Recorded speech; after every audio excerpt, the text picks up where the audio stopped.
Al llegar a mi casa, las imágenes no paraban de retorcerme las neuronas. Si no fuera por la antigüedad que tenían las fotos del catálogo Javiera-3, no me las habría creído. Quizá mi mente estaba amoldada a los tiempos modernos, en el que no resultaba raro ver composiciones con programas de edición fotográfica. Era ese carácter de mediados de siglo, reveladas a mano y en cartón, lo que me indujo a dar mi pequeño voto de confianza en el informe. De acuerdo. Reconozco que estuve a punto de abandonar mi empeño y la temática de mi tesis. En vez de una recopilación histórica de sucesos y estudios sobre mi abuelo, me había enganchado a lo más extraño que en mi vida había leído. Era muy probable que mi propio abuelo se hubiera vuelto loco después de tantos años rodeado por pacientes, pero esa era una idea que mi propia madre descartó en rotundo cuando se lo sugerí. Estaba tan inmerso en los informes que apenas me alimentaba de manera sana, recopilando en el pintoresco bar taurino mis ideas mientras almorzaba o desayunaba siempre las mismas cosas. ¿Me recuerdas a alguien?, me dijo una vez el viejo dueño del local mientras me veía sentado escribiendo mis propias notas, siempre en la misma mesa, centrado en paranoias de mi abuelo. No hice caso al hombre, que al comprobar mi asistencia regular, frecuentaba más su centro y echaba una mano a sus empleados, pero siempre pendiente de mí. ¿Acaso el dueño conocía a mi abuelo? De vuelta al despacho me armé de valor y volví a mirar las fotografías, esta vez con un análisis más profundo.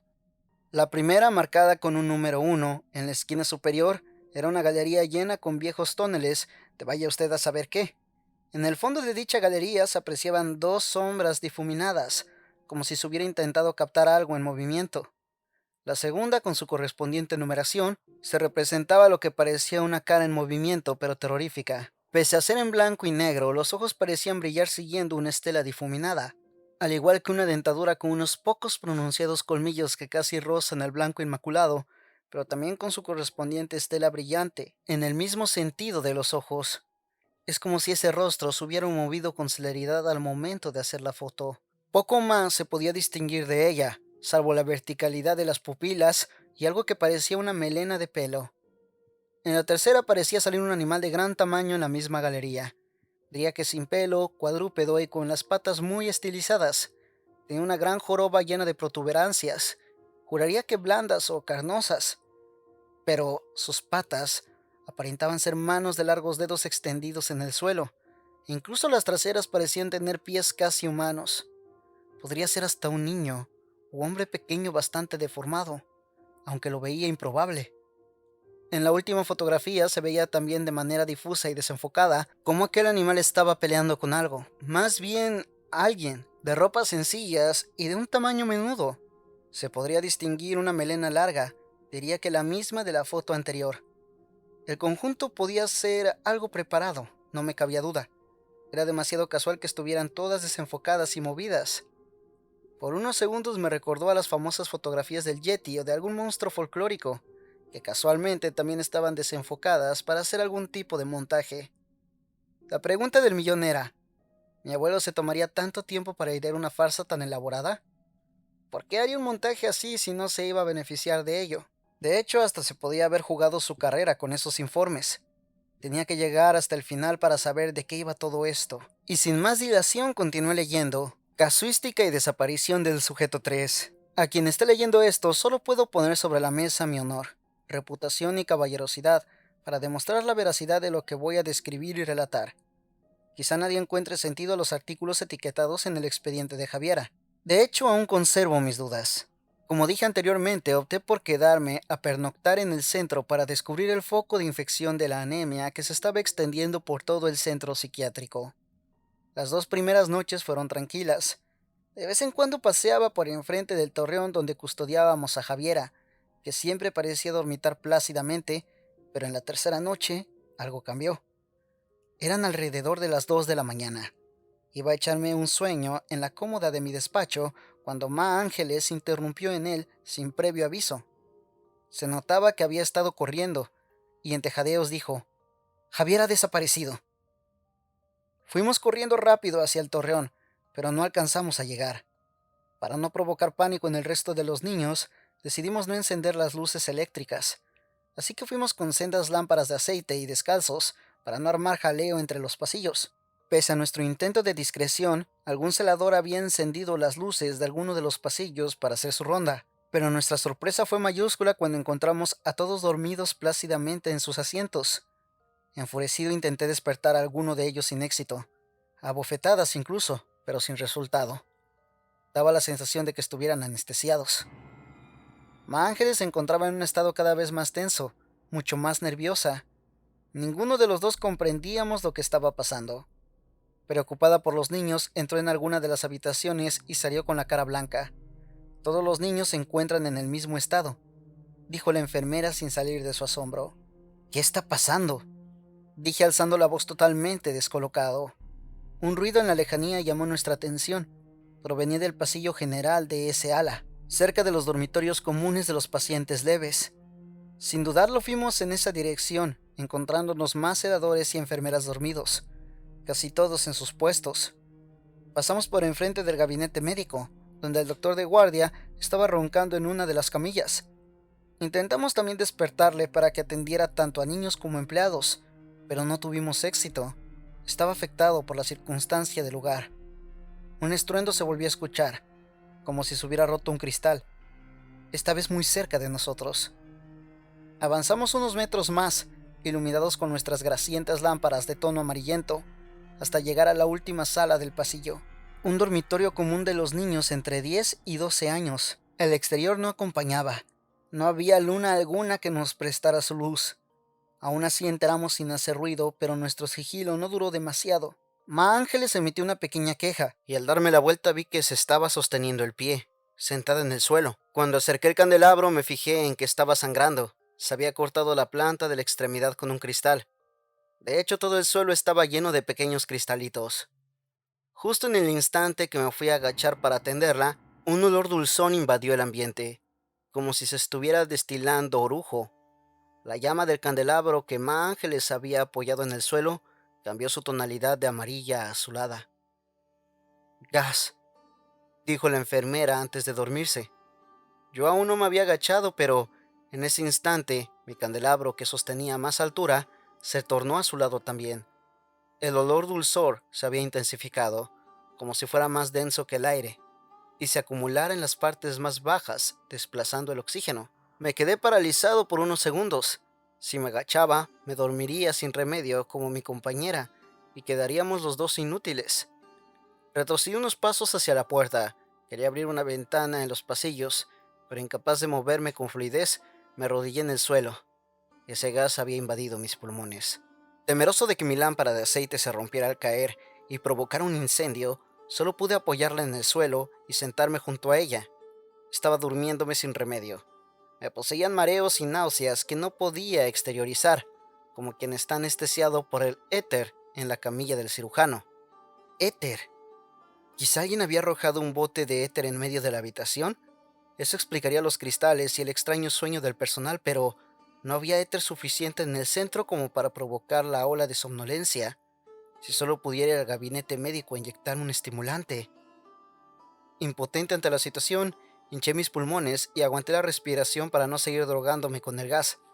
Luchaba por mantenerme consciente, sentado en el suelo viendo a Ma Ángeles iluminada por las luces azuladas. Algo estaba reptando hacia ella. Era una especie de animal cuadrúpedo que estaba lamiendo del suelo la sangre que la enfermera había derramado. No podía verlo bien. Parecía humanoide, con las extremidades muy largas y delgadas que flexionaba extrañamente como un reptil. Me llamó la atención la joroba de aquel ser que estaba abriendo la boca, llena de dientes como alfileres a punto de morder la femoral de la enfermera. Esa joroba estaba llena de pústulas, pápulas y ampollas que se iban hinchando y expulsando con la sonoridad de una flatulencia, un gas que se mezclaba con la atmósfera. ¿Ese ser estaba expulsando éter de su propio cuerpo para adormecer a sus presas? No podía hacer mucho más. El sueño que sentía me estaba venciendo. Iba a exhalar el aire porque me estaba asfixiando. El ser mordió la femoral de Ma Ángeles como si de una sanguijuela se tratase, mientras yo iba a desfallecer, pero cuando todo parecía perdido, una sombra corría rauda en la escena, rompiendo las ventanas del cuarto entre las camas de los niños, ventilando así la estancia. El ser hematófago alzó su macabra cabeza con la extraña boca tubular goteando sangre, intentando seguir con la mirada el oscuro destello que me estaba ayudando a conservar la conciencia. Sin poder evitarlo, algo me atrapó por el cuello de mi camisa y me arrastró de espaldas por el pasillo velozmente hasta el gabinete médico. dejándome en medio de la sala. Yo solo vi unos ojos anaranjados brillantes con la pupila vertical. Parecía que ese otro ser me estaba intentando espabilar a base de tortazos. Solo alcancé a señalar el armario de los medicamentos y a decir: Meta, metanfetamina, en el pecho, aguja. Desfallecí en ese instante. El dulce mundo onírico me estaba reclamando. No recuerdo lo que soñé ni cuánto tiempo exacto estuve dormido. Solo albergaba la esperanza que esa criatura fuera una ayuda, no un esbirro del monstruo que se estaba comiendo a Ma Ángeles. Pobre Ma Ángeles. No sé si fue en sueños o mientras me dormía, pero me juré a mí mismo que, si salíamos de esta, iba a proponerla cenar fuera del centro, en mi restaurante preferido. Solté de golpe el informe sobre la mesa y miré por la ventana a lo lejos. El restaurante taurino tenía las luces encendidas aún, y en la puerta se veía un hombre fumando plácidamente mientras miraba desde la lejanía. Rápidamente salí del despacho. Era muy grande, pero las cosas comenzaron a cuadrar en mi cabeza. Tenía que darme prisa. Llegué al restaurante justo cuando el personal estaba limpiando para cerrar. El hombre que estaba fumando en la puerta era el dueño, que me intentó saludar, pero no hice caso. Yo solo quería entrar para comprobar algo. Está cerrado, dijo uno de los empleados reteniéndome en la entrada. Dejad que pase, dijo el dueño desde el exterior complaciente. Gracias, exclamé nervioso sin prestarle demasiada atención. Esquivando a los empleados y los suelos mojados, fui hacia el fondo. Las paredes eran un viejo expositor de fotografías antiguas en blanco y negro, de celebridades que habían visitado el restaurante. Si mi memoria no fallaba, una de esas fotos iba a saciar mi nerviosa curiosidad. En aquella exposición de lo antiguo, una pequeña imagen pasaba casi desapercibida entre tanta celebridad. En un marco vintage de plástico negro, tan brillante como un piano lácado, había una fotografía pequeña y desgastada que mostraba a dos personas. Normalmente yo comía mirando hacia ese muro desde unos 3 metros, en la mesa que solía frecuentar, y desde esa posición había visto la fotografía, sin reparar en su contenido. Pero leyendo el informe, mis neuronas se alienaron de manera adecuada gracias a un detalle que pasé por alto. En la esquina superior derecha había escrito a pluma número 10, exactamente como la numeración de la galería Javiera-3. En cuanto estuve frente a ella, la descolgué de la pared para verla mejor, puesto que ya habían apagado las luces. ¿Pero qué haces?, dijo intentándome increpar uno de los empleados. Dejad que se la lleve, se la regalo, añadió de fondo el dueño. Cuando salí a la calle, la luz de las farolas confirmó mis sospechas. Era la foto de mis abuelos comiendo en ese mismo restaurante. Mi abuelo llevaba un brazo de cabestrillo voluminosamente vendado y la cara algo amoratada. A su lado estaba mi abuela, hermosamente vestida como se estilaba en la época. Casi en shock me giré para ver cómo uno de los empleados, acompañado por el dueño del restaurante, echaba el cierre. Dale la vuelta, nos veremos mañana, sugirió el dueño mientras se alejaba fumándose un cigarrillo, dándome la espalda sin mirarme. No comprendía qué estaba pasando, pero instintivamente observé la parte trasera del marco. Había algo diferente entre las aperturas del panel de sujeción. Muy nervioso retiré los remanches para contemplar unos recortes del periódico que estaban entre la fotografía y el panel. Allí mismo, a la luz de las farolas, desdoblé los viejos diarios. El más grande era una fotografía de un palacete con una parte calcinada y destruida. Sin duda debía ser el centro donde mi abuelo trabajaba. En el pie de foto se podía leer: el incendio afectó a parte del complejo psiquiátrico Las Encinas, conocido como el Palacio Hammond. Pese a la violencia de las llamas, alimentadas por los alcoholes destilados en la antigüedad y almacenados en sus bodegas según las autoridades, el incendio no se extendió por el resto de la arquitectura. Solo lamentamos la muerte de una niña huérfana que recibía tratamiento en el centro. La segunda fotografía era lo que parecía un cuerpo carbonizado. Fijándome bien, pude distinguir una abultada cabeza con unos incisivos excesivamente pronunciados. El cuerpo era levantado por un agente gris de la época por posar en la imagen. El pie de foto rezaba así: según fueron retirándose los escombros del centro psiquiátrico Las Encinas, las autoridades descubrieron una serie de galerías llenas de seres teratológicos y un sinfín de reliquias paganas acumuladas en lo que antaño fueron bodegas. Las primeras teorías apuntaban a que la familia Hammond, caciques de la zona durante la invasión francesa, poseían un museo primigenio de lo insólito, muy de moda en la época de la Ilustración. Aquello no podía ser cierto. Eso eran pruebas periodísticas de ese entonces. Además, también era la prueba de que mi abuelo frecuentó ese restaurante. Era toda una casualidad. ¿Por qué decidió comprarse la casa tan cerca del restaurante? De entre todas las preguntas que circunvalaban mis pensamientos, había una cuestión que se escapaba a la lógica. ¿Por qué el dueño del local me permitió llevarme la fotografía? ¿Conoció a mi abuelo? Como un estúpido me quedé en medio de la acera hasta que el pasar de un coche me sacó del trance. No podía dejar todo así. Pese a que era ya de madrugada, volví raudo hacia el despacho y continué leyendo el informe. En ese momento tenía aún más dudas que respuestas sobre la vida de mi abuelo. El documento continuaba de la siguiente manera. No sé cuánto tiempo estuve inconsciente, quizá fueran 10 o 20 minutos, pero sí recuerdo mi despertar. Normalmente, cuando el común de los mortales se despierta, lo hacen débiles. El cuerpo se reactiva poco a poco y casi siempre requiere de algún desayuno o café para completar el proceso. En cambio, lo primero que sentí fue una energía explosiva que recorría sin descanso mis venas. Justo después de abrir los ojos, llené mis pulmones de aire como jamás antes lo había hecho y me levanté mareado. Parecía que mi corazón iba a explotar y respiraba muy fuerte. Al echarme la mano al pecho para calmarme, noté que tenía una jeringuilla clavada justo a la altura del corazón. Iba a propinar un grito de terror de manera instintiva, pero algo me tapó la boca con fuerza y me redujo en el suelo sin esfuerzo alguno justo antes de extraerme la aguja de un solo tirón. Yo me sentía fuerte, tan fuerte como jamás me había sentido, pero aún así no era rival para mi opresor, que me susurró al oído con un perfecto acento claramente mexicano. Por poco no lo cuenta, doctor. No sea menso y cálmese. Hice lo que dijo. Pese a querer salir corriendo por el campo y no parar nunca, mis nervios se congelaron. Aquella voz era de Javiera. Al ver que no me movía, la chica me soltó, permitiendo que recuperara las composturas por muy alterado que me sintiera. ¿Has sido tú quien me ha inyectado la metanfetamina?, pregunté casi sin vocalizar debido al efecto del estimulante. Así es, dijo la niña apartada en las sombras. No supe cuánta cantidad ponerle, así que probé antes con el otro doctor. Javier alzó su brazo fuera de la zona de penumbra para señalar a una esquina. Allí estaba el médico jefe que dormitaba en la camilla cuando pasé anteriormente por la sala buscando personal despierto con Ma Ángeles. Tenía los ojos extremadamente abiertos y enrojecidos, espuma en la boca y agarrándose con fuerza el pecho ensangrentado. Parecía que le había dado un infarto, pereciendo allí mismo. De nuevo mi reacción instintiva fue gritar, pero Javiera me volvió a reducir con la velocidad de un rayo. Juro que no me pareció para nada una niña. Cállese, pendejo. Me volvió a susurrar al oído. Esa cosa nos va a oír.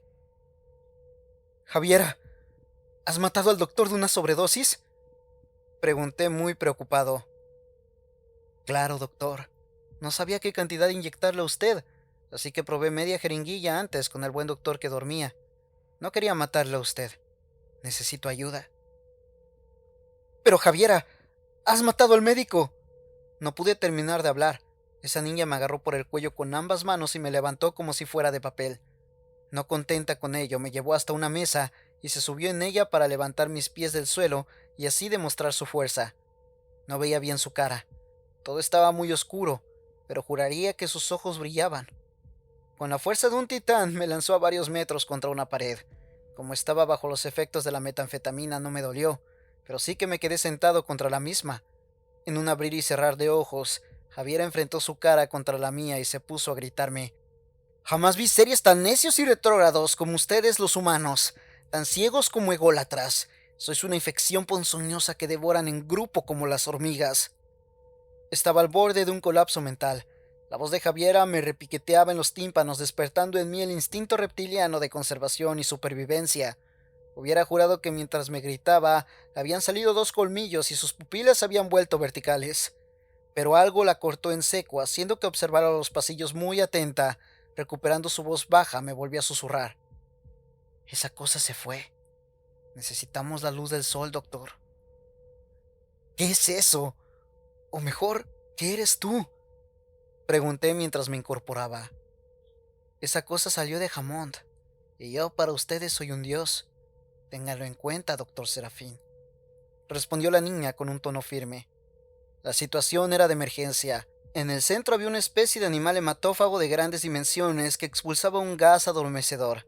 Si no fuera porque abandonaría a los niños y empleados a su suerte, Habría huido para llamar a las autoridades, pese a que me tildaran de loco. Por otro lado estaba la niña, Javiera. ¿Qué estaba pasando? ¿Y bien, doctor?, dijo Javiera. ¿Cómo?, pregunté desorientado, intentando anteponerme a mis pensamientos e inducido por el estimulante. Luz, la luz del sol. Ustedes tienen esas máquinas que brillan por un instante como el día y hacen que me dé comezón en la piel. El médico la usó conmigo al entrar. Me quedé unos instantes pensativo. No sabía a qué se podía referir. ¿Qué es esa máquina que da flashazos tan fuertes? Flashes. ¿Te refieres a la cámara fotográfica?, exclamé victorioso por mi deducción. No sé cómo se llama. Rápidamente fui hacia el armario de material médico y palpé en la parte inferior donde guardábamos la moderna máquina. Quedaban unas 6 bombillas para el flash. Ese modelo consumía con cada fotografía una bombilla, teniéndolas que sustituir a mano. Armado con la cámara y una lámpara de aceite, seguía Javiera por el centro, dirección a las bodegas. De camino intenté entablar conversación con esa misteriosa niña. Y dime, pequeña, ¿qué eres tú exactamente?, la pregunté. Tengo más de 60 años, doctor. Estoy harta de que me hablen como niña. ¡60 años!, exclamé sorprendido. Sí, las hembras de mi especie vivimos mucho y nos parecemos a vosotros para poder pasar desapercibidas. Yo no he visto todavía ningún macho, pero mi madre me contó que son como lagartos de 2 metros y tan estúpidos como ellos. ¿Eres un reptil?, pregunté sorprendido ante su pequeña charla. Nosotras damos a luz como los humanos, pero no tomamos leche de nuestras madres como hacéis los monos. Pude apreciar que poco a poco fue perdiendo de nuevo su acento mexicano para adaptarse al mío. ¿Sería la adaptabilidad léxica una característica de esa especie? ¿Realmente Javiera era de otra especie o una simple niña trastornada y con titanismo? De acuerdo, dije resignado. ¿Para qué me necesitas si eres de una especie superior? No se confunda, doctor. Voy a necesitar energía para enfrentarme a esa cosa que salió de Hammond. Usted para mí no es más que una bolsa de sangre. Por desgracia, no puedo alimentarme de nada muerto. ¿Entonces te has alimentado con la sangre de los otros niños?, pregunté sorprendido y sin pensar. En este centro no. Fuera hay muchos animales en el bosque. En cambio, sí me alimenté de niños y empleados en los otros centros. Las desapariciones fueron cosa mía. En plena ciudad apenas había animales sueltos, y más en este lugar de posguerra. No entiendo, le interrumpí. Entonces, ¿por qué te enfrentas a esa cosa? Prefiero que lo vea con sus propios ojos para entenderlo. Le necesito bien calmado en caso que requiera alimentarme de usted. Sin darme cuenta, llegamos a la vieja entrada de las bodegas. Mi camino, que no el de Javiera, puesto que posiblemente podía ver en la oscuridad cual gato, fue iluminado por mi candil de aceite. Andamos unos 10 minutos atravesando mohosos pasillos y pestilentes sotanillos, cada vez más estrechos y sinuosos, rodeados por viejos barriles. Quizá más que ver, Javiera estaba más pendiente de su oído. De vez en cuando hacíamos una corrección en seco por los tortuosos pasadizos. Hubo un momento en el que la supuesta niña se agachó y me señaló un rastrojo de sangre fétida que se fue intensificando según lo seguíamos. El rastro era más perceptible en los puntos menos encharcados, y a veces la sangre estaba complementada con restos orgánicos que parecían carne e intestinos, como si hubieran arrastrado un cadáver mientras se evisceraba. Un leve gemido me puso en guardia a la entrada de uno de los sotanillos, pero Javiera me agarró del brazo con el que sujetaba el candil e iluminó una figura tan horrenda como moribunda. Solté la lamparilla con la impresión y la niña la sostuvo en el aire antes de que cayera en un charco de sangre. Ese es Hammond, dijo Javiera, o por lo menos lo que queda de él. En cuanto pude reaccionar, agarré el candelabro y con valor me acerqué al putrefacto ser. No sabría decir si era una criatura teratológica que se hubiera malformado en el vientre de su madre o que directamente fuera un monstruo. Su cráneo abultado, sin pelo y blanquecino, estaba pronunciado hacia adelante como los hocicos de una rata. Tenía los ojos muy hundidos en el cráneo y su pupila era tan grande que no se apreciaban las córneas. Llamaba la atención la ausencia de orejas. En su lugar se hinchaban 2 membranas con los colores del tímpano humano, pero 10 veces más grandes. En ese instante comprendí que el sonido que Javiera emitió intentando pronunciar su nombre para complacerme debía ser una tortura para la criatura. Sus mandíbulas eran largas y estrechas para cualquier humano, y sus incisivos eran extremadamente grandes, lo que le daba aspecto de rata. Pese a su peculiar faz, Lo más impactante fue cuando me fijé en su cuerpo. La caja torácica estaba abierta. Podía ver cómo sus pulmones se hinchaban y su corazón latía a duras penas. Lo que debía ser hígado y páncreas estaban colgando y eran de gran tamaño. Estaba destripado. De hecho, pisé sus intestinos sin querer al avanzar con mis pies aún descalzos, resbalándome y poniendo las manos en lo que debió ser su estómago. A esa altura pude comprobar que, entre los harapos que usaba como taparrabos, pude distinguir una aberración hermafrodita, con los sexos masculino y femenino a la vez. Aquel ser se estaba muriendo sin remedio. De hecho, era imposible que siguiera tan vivo como lo estaba. Mientras me incorporaba, manchado con fluidos corporales, le pregunté a Javiera: ¿le has atacado tú? No, respondió la supuesta niña, pero en parte ha sido mi culpa. ¿Ha sido entonces el otro ser? Le pregunté. El ser de arriba ha salido de sus entrañas. Hammond lleva arrastrándose por las galerías en ese estado un par de semanas. ¿Quieres decir que la cosa de arriba es una especie de parásito? Tampoco. He visto criaturas parecidas. Cuando se sienten amenazados, se fecundan a sí mismos para adaptarse al medio. ¿Entonces, esa cosa es su hijo? No del todo. Es parte de él y a la vez no. Cuando supe de su existencia al llegar aquí, Hammond vivía tranquilo entre las bodegas, alimentándose mayormente de ratas e insectos. Enseguida entablé amistad con él. En cierto modo ambos somos seres del mundo antiguo, aunque según sus palabras es producto de la brujería. Espera, le interrumpí intentando comprender. ¿Esa cosa podía hablar? Sí, lleva duplicándose como hacen las lombrices un par de siglos según me ha comentado. Os tenía mucho cariño. Desde las sombras despertaba a los celadores dormilones y asustaba a las cocineras cuando no tenían buena higiene. Ahora se está muriendo y creo que es por mi culpa. Medité las palabras de Javier entre los suspiros doloridos de Hammond y saqué conclusiones. De acuerdo, dije por fin. A ver si lo entiendo. Cuando llegaste tú, el instinto de Hammond se alteró porque tú eres un depredador más fuerte. ¿Me equivoco? No, doctor Serafín. Es usted muy perspicaz. No sé en qué momento se cruzó consigo mismo, pero el resultado es un ser adaptado a un entorno en el que habita un depredador fuerte. En ese instante, el ser Hammond se puso a toser violentamente. No sabía qué hacer, si librarle de su sufrimiento o dejarla así. A mí me parecía imposible que una criatura viviera en ese estado tanto tiempo, aunque algunos pescadores me contaron historias de peces que podían vivir solo con medio cuerpo. Incluso las ranas pueden vivir evisceradas varios días. Contra todo pronóstico, Hammond hinchaba en exceso sus pulmones, hasta que fueron perforados por una de las costillas quebradas. Intenté que se incorporara y al hacerlo, con su último hálito, dijo algo que transcribiré de la siguiente manera. Madeus Regina vet sempre mia, ave metaraim. Enseguida solté el informe de mi abuelo y salí del despacho por el dobladillo como siempre hacía. Para mí estaba claro, a mi abuelo se le había ido la chaveta y aquello era más falso que un euro de madera. Bajé hacia el salón principal enfadado por la pérdida de tiempo. Estaba tan frustrado que le di un puñetazo a la pared, junto a una de las estanterías, con tarros llenos de muestras biológicas. El impacto debió hacerlos vibrar, porque el contenido del tarro más grande, que siempre me pareció un gran tumor, se giró suavemente, flotando en el amarillento formol. Eso no parecía un tumor.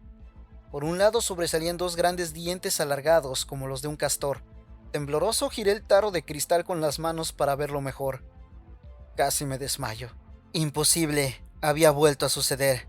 Como una broma macabra de un destino orquestado, otra vez estaban dando pinceladas de realidad en historias que parecían fantásticas. Lo que estaba flotando en el bote de formol era un gran cráneo abultado y semicalcinado de un ser teratológico, un humano tan deformado que parecía una rata gigante, tal cual mi abuelo describía en el informe. Solo le quedaba un ojo intacto, cuya mirada vacía con su gran pupila helaba la sangre. Solo pude dejar de mirar ese horrendo hocico de rata cuando uno de los incisivos golpeó suavemente el vidrio provocando un leve tintineo. El estómago se me encogió tanto que casi vomité ahí mismo. Una parte de mí se resistía a creer que lo acontecido en los informes tuviera atisbos de realidad, pero la otra parte se centraba en las pruebas empíricas que experimenté, contrastando los informes con los artículos recopilados por mi abuelo. Esta tensión interna provocó en mí una abulia sin precedentes. Me sentía tan vago, estúpido y nervioso a la vez que me quedé en casa, acostado sin hacer nada, solo levantándome para comer algo directamente de la nevera y volver a tumbarme. Ni siquiera puse a cargar mi teléfono, que de vez en cuando sonaba desde mi mesilla hasta que se le agotó la batería. Solo con el apoyo de mi familia pude salir hacia adelante. Mi madre y mi novia interrumpieron en mi hogar para abrir las ventanas, regañarme por mi estado y luego animarme. A base de persuasión, Susana, mi pareja, consiguió sonsacarme la causa de mi depresión, y cuando me escuchó se lo tomó con humor. De todas formas, prometió investigar los detalles desde los archivos policiales, ya que era una mujer policía. En cambio, mi madre me escuchó con mucha atención y sopesando cada una de mis palabras. Cuando mi novia se fue de la casa, mi madre me dijo una frase que se me grabó a fuego. Damian, viniendo de mi padre, es cierto. Jamás documentaba nada que no fuera verídico. Solo tardé en espabilarme un día más, y en ese tiempo sopesé las palabras de mi madre con frialdad. Sin embargo, Susana me hizo una llamada extraña a la mañana siguiente. No recuerdo demasiado de la conversación, solo que ella estaba muy nerviosa y sugiriendo que en los datos de mi familia había evidentes irregularidades. No le hice excesivo caso, puesto que no me extrañaba en absoluto. Mi abuelo estuvo estrechamente relacionado con el régimen franquista mientras este duró. No era de extrañar que muchos de los datos estuvieran maquillados. Mientras decidía si seguir leyendo el informe o no, Susana intentó contactar conmigo un par de veces más, pero sus llamadas siempre se cortaban de manera abrupta. Solo la atendí que tenía que volver a la granja familiar unos días para solucionar asuntos familiares y que seguramente no tendría cobertura. Para mí fue una especie de señal. Tenía tiempo para terminar de leer los informes de mi abuelo. Me costó unos minutos sostener en las manos el dossier, pero acabé armándome de valor. Solo me quedaba la parte final del mismo. ¿Cuál era el significado de esas palabras? Metarraim. En ese instante no caí, pero ya escuché aquel peculiar nombre, pronunciado en el óbito de aquella noble bestia deformada. Vaya, añadió Javiera, creí que se iba a regenerar. Era imposible, dije mientras me incorporaba y preparaba la cámara fotográfica. Su cuerpo estaba dañado en extremo. Dime una cosa, Javiera, por favor. Adelante, dijo la aparente niña. ¿Quieres matar al hematófago porque te sientes culpable de la muerte de Hammond? ¿Es una mera venganza? De una manera fugaz, Javiera desapareció de mi campo visual, amparada por las sombras. Solo apreciaba algún sonido en distintas zonas del sotanillo. Sin previo aviso me embistió de frente con furia. Con el impacto la cámara se disparó sola, lanzando una fotografía al aire mientras caía de espaldas. En ese instante de iluminación total pude apreciar su cara, de pupilas verticales cual serpiente y finos colmillos en su boca abierta dispuesta a atacar. Recuerda que para mí sigue siendo un maldito y molesto insecto, dijo Javier a escasos centímetros de mi cuello. No tengo por qué explicarte mis motivaciones. Antes de morderme con violencia la yugular, dijo una serie de palabras en un idioma tan incomprensible que fui incapaz de memorizar o transcribir. El mordisco me dolía mucho, pero a pesar de su cuerpo menudo, me apretaba con fuerza rodeándome con sus extremidades, soltándome en pequeños apretones cada vez que sentía la necesidad de respirar y volviendo a aprisionarme. A la tercera vez que hizo ese pequeño espasmo me di cuenta que era una técnica para aumentar mi presión sanguínea, aprovechando mi respiración y tensión muscular. No duró más de unos segundos en desengancharse y pasar su lengua de una manera inaudita por mi cuello.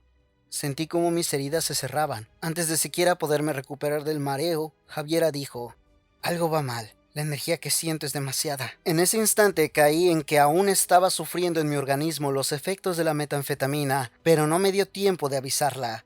De la nada salió el producto de Hammond, capturando a Javiera y corriendo hacia la oscuridad. Enseguida mi candelabro se puso de color azulado.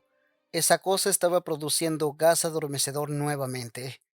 Esta vez estaba prevenido. Me levanté en el sotanillo comprobando que a la altura de mi cara la llama se tornaba en su color normal anaranjado. A lo lejos escuché: ¡Serafín! ¡La cámara! Sin perder el tiempo fui siguiendo los ruidos de fondo. Eran golpes, impactos y algún chirrido escalofriante que me condujeron a un pasillo de barriles bastante grande. El olor a gas se mezclaba con los alcoholes que emanaban de los barriles rotos. El suelo se inundó rápidamente con coñac casero, obligándome a colocar en altura el candelabro para evitar un incendio. Aún estando mareado, cambié la bombilla de la cámara y eché una fotografía hacia las figuras del oscuro fondo. En cuanto el flash saltó, noté cómo el ser hematófago se retorcía en el suelo, situación que Javier aprovechó para atacar. Al ver lo efectivo que era, lancé varias fotos más, dejándome llevar por la fragancia del éter mezclado con el licor. Estando casi a punto de desmayarme, el sonido cesó. En la penumbra vi cómo algo se acercaba lentamente hacia mí. Me dio la sensación que iba a morir, pero me reconforté al ver a Javier avanzar con la cabeza de aquella cosa sujeta bajo el brazo. La aparente niña me arrastró por la pechera varios metros fuera de la galería. Estaba empapada por el coñac y yo me estaba durmiendo. Muy suavemente me dijo al oído: «Ya está hecho. Ahora, doctor, usted tiene que morir. Sabe demasiado». Javiera se volvió a alimentar de mí en mi estado de indefensión. Pese a estar tan debilitado, noté cómo las lágrimas resbalaban por mis mejillas y mi corazón se ralentizaba. ¿Me iba a desangrar sin más? No. Para colmo, en cuanto sació su sed, pude ver perfectamente cómo sus heridas comenzaban a sanar de manera similar a un lagarto mudando la piel. Encima de mi cara alzó su pie y pude ver por segunda vez expresión en su rostro. Una sonrisa diabólica enseñando los colmillos mientras acumulaba inercia para darme una patada que seguro me aplastaría la cabeza. De pronto la voz de un ser celestial me bendijo los oídos con dulzura. Aquella voz dijo: «Apártate de él, mala pécora». Un destello brillante de reconfortante calidez impactó sobre Javiera, que estalló en llamas. No me lo podía creer. Dios envió un ángel para salvarme. Más que un ángel, un ama ángeles que nos encontró y lanzó su candelabro hacia la aparente niña para salvarme la vida. Solo alcancé a ver cómo Javiera corría y se revolcaba en el suelo, intentando apagar las llamas, pero en su forcejeo llegó a la galería inundada de coñac, haciendo que aquello ardiera como el infierno. A base de tortazos, Ma Ángeles me espabiló, y con su ayuda nos alejamos de las llamas buscando una salida. Al llegar a la superficie, la luz del sol nos recibió triunfantes. Acompañada por celadores y enfermeras que estaban llevando cubos de agua apresuradamente para apagar el incendio de la parte más antigua del palacete. Estuve de baja varios días, tenía fracturado un brazo y la cara amoratada, pero no me había dado cuenta por el efecto anestesiante de la metanfetamina que en cuanto pasó, el dolor me dejó fuera de juego. Las autoridades no dieron demasiada publicidad al asunto. Llegué a escuchar que un grupo peculiar sobornó a los medios de comunicación y a algún terrateniente. La versión oficial fue que la niña Javiera y el médico habían sucumbido a las llamas, y sin embargo, el doctor que Javiera mató por accidente ajustando la dosis de estimulante no se calcinó. Si no hubiera sido por Ma Ángeles, mi actual mujer habría perdido la cabeza con el suceso. Por primera vez en mi vida tenía pruebas de que lo paranormal existe. No estamos solos en este mundo. Hay fuerzas que operan desde todas partes y lugares, tan ocultos en las sombras como iluminados a plena vista entre nosotros. Que Dios me perdone si hierro con mis palabras. El resto del informe tenía muchísima censura. Parecía relatar una experiencia posterior de mi abuelo con alguna clase de sociedad, la misma que se encargó de restaurar la parte del psiquiátrico que se calcinó. Yo me quedé con las dudas. Aún no podía creer nada. Solo me quedaba un informe por terminar, del cual espero obtener respuestas.